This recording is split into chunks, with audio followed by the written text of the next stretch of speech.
Welcome to the Wellbeing Podcast, where every episode is a step towards a healthier, happier you. Let's grow, drive, and shine together.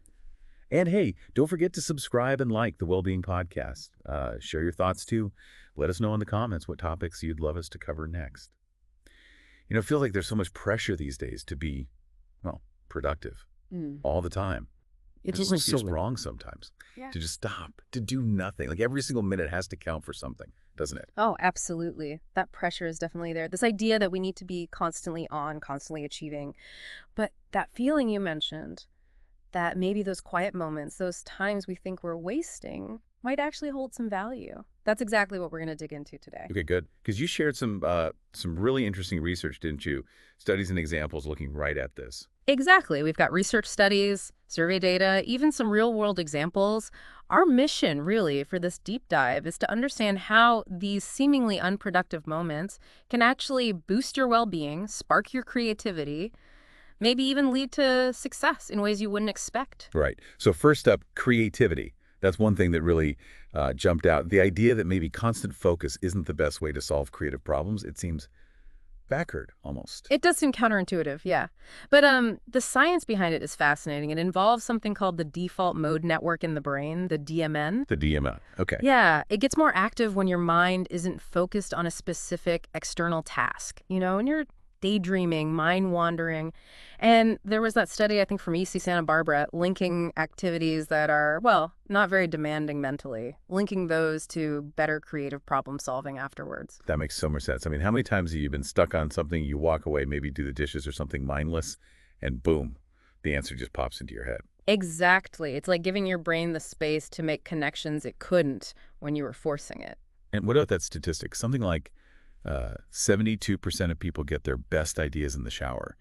You're definitely not like intensely focusing in there. Precisely. It's that mental drift. And related to that, there was the Stanford research showing people are much more creative. I think it was around 60% more when they're walking compared to sitting. 60% just from walking. Yeah, it seems that gentle physical activity combined with that mental freedom allows ideas to bubble up. Does that resonate with how you find ideas sometimes? Totally. Walking, driving sometimes. Yeah. Definitely not when I'm staring at a blank screen trying to force an idea. It's like the pressure valve releases. Exactly. And that pressure valve idea connects really well to the next point, which is stress and burnout. Ah, yes. Burnout. We hear that word a lot. We do, and for good reason. The materials mention the World Health Organization estimate. The economic impact is huge. Something like $323 billion a year globally, just from burnout. Wow. That's staggering.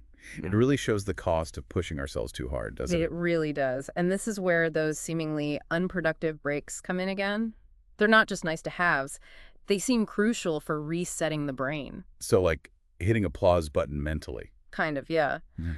There was a study in the Journal of Experimental Psychology, 2021, I think, that found employees taking short, unstructured breaks, just little pauses, reported feeling significantly less stressed. How much less? Around 23% lower stress levels, which is pretty substantial for just taking a quick breather. 23%. Okay, Yeah. so actively choosing to waste a few minutes here and there could genuinely lower my stress. That's what the evidence suggests. Think of it as that pressure release valve we mentioned, but specifically for your mental well-being. It stops the buildup. Makes sense. And the APA, the American Psychological Association, had survey data backing this up too. Something like 79% of workers who take regular breaks report lower stress. It's pretty consistent. Okay, I'm starting to feel less guilty about staring out the window now. It might actually be good for me. It very well might be. And it's not necessarily. The research suggests things like short naps, even just doodling while listening, or watching something funny and unrelated for a few minutes. Anything that gives your focused mind a rest. Doodling helps memory. Okay, that's surprising. It seems to help keep the brain lightly engaged enough to prevent complete zoning out, but relaxed enough to allow that background processing. Think about your own study habits. Could adding more intentional breaks actually help you remember more? Definitely something I need to try. Especially the 40% stat. That's really convincing. Mm. Okay, what about the social side? The materials mentioned wasting time with others. Right, the social connection piece. This is so vital for overall well-being. It's about those, casual, unstructured interactions, just hanging out, chatting about nothing much, sharing a quick story with a colleague, laughing with a friend. Yeah, those unplanned moments, not scheduled meetings or big events, but just bumping into someone or deciding to grab a coffee spontaneously. Exactly. And those moments seem to build stronger bonds. Pew Research found, I think it was 2022, that people who have regular, unstructured social time tend to report higher life satisfaction. Higher satisfaction just from chilling out with people. Seems like it. And interestingly, about 65% of the people they asked felt those spontaneous interactions were actually more impactful for their happiness than the planned, scheduled social events. That rings true for me. The planned stuff can sometimes feel like another obligation, but the spontaneous moments feel genuine. Uh-huh. And another Pew study, more recent, 2023, found a link between having at least an hour of unstructured leisure time daily and feeling more connected. About a 22% increase in feelings of connection and life satisfaction. An hour a day. Okay. That requires a bit of intention, maybe, protecting that time. It does. It encourages you to think about the value you place on just being with people without an agenda. Right. And this links to another point, doesn't it? About how these idle moments can spark unexpected opportunities. Yes, absolutely. When your mind isn't rigidly focused on a specific outcome, it's free to wander and make connections you wouldn't otherwise make. This is where innovation can happen. Like the Google 20% time thing. Exactly. That's a classic example. Giving employees that freedom, that wasted time from a purely task-focused view, led to huge innovations like Gmail and AdSense. Amazing. Hmm. So letting go of control can actually lead to better results sometimes. It certainly can spark unexpected avenues. Think about J.K. Rowling, too. The whole idea for Harry Potter apparently came to her while she was just daydreaming on a delayed train. Pure unstructured time. Huh. Okay, so maybe my daydreaming isn't so pointless after all. It might be where your next big idea is hiding. Stanford research actually found people who allow for unstructured time are something like 34% more likely to stumble upon new opportunities. 34% more likely. Just by not scheduling every minute. It makes you think, doesn't it? Yeah, What opportunities might you be missing by being constantly on? precisely. And being constantly on also leads to another issue, decision fatigue. Ah, right. Where making too many choices just wears you out. Exactly. We make hundreds, maybe thousands of decisions every day, big and small. And research, like Dr. Roy Baumeister's work, shows this constant choosing depletes our mental energy. Like a muscle getting tired. Sort of, yeah. Your cognitive resources get drained. And when that happens, you might start making poorer choices or just feel completely unable to decide anything else. I definitely recognize that feeling by the end of some days. Most people do. So how does wasting time help here? By providing cognitive breaks, stepping away, doing nothing demanding. It lets that decision-making muscle rest and recover. So you have more mental energy left for the important choices you need to make later. That's the idea. It helps preserve your cognitive bandwidth. Okay, this is all making wasting time sound incredibly productive. But there's a difference between this beneficial downtime and just mindlessly scrolling, right? How do we make it intentional?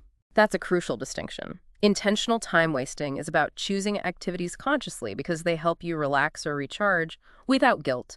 Mindless distraction often leaves you feeling drained or like, well, you actually did waste time. Okay, so what does healthy intentional time wasting look like in practice? Give me some examples. Sure. It could be rewatching a comfort TV show just because it feels good, no need to learn anything new, or maybe doodling, like we mentioned, or taking a walk without tracking your steps or time, just wandering. Just walking for the sake of walking. Yeah. Even, believe it or not, scrolling through memes or funny videos for a short defined period if it genuinely makes you laugh and lifts your mood. The key is moderation and intention. Is it restoring you? Okay. What else? Sometimes it's as simple as finding a chair, maybe by a window, and just sitting, doing nothing, watching the world go by for 5 minutes. No phone, no task. Just being. Just being. Yeah. That sounds almost radical today. It can feel like it, but it's about giving yourself permission. The best way for you to figure out what works is to experiment. Try scheduling in 5 or 10 minutes of intentional nothing and see how you feel afterwards. That's good advice. Experiment and observe. This whole deep dive has really shifted my perspective on downtime. Good, because the main takeaway really is that these moments we often label as wasted aren't necessarily lazy or unproductive. Based on the research we've looked at, they can be vital. Vital for creativity, And for managing stress, improving memory. strengthening social bonds, even sparking new ideas and conserving mental energy. It really reframes it completely. It reminds me of that quote, Bertrand Russell. Ah, yes. The time you enjoy wasting is not wasted time. Spot on. That seems to capture it perfectly. It really does. When it's intentional and restorative, it's valuable time. Well, this has been incredibly enlightening. Thank you for walking us through all of this. My pleasure. It's an important topic. Thanks for listening to the Wellbeing Podcast. Take care, stay inspired, and see you next. And just one final thought for you listening. Consider one small way you could intentionally build a moment of wasted time into your day tomorrow. Just try it and notice what happens. You might be surprised.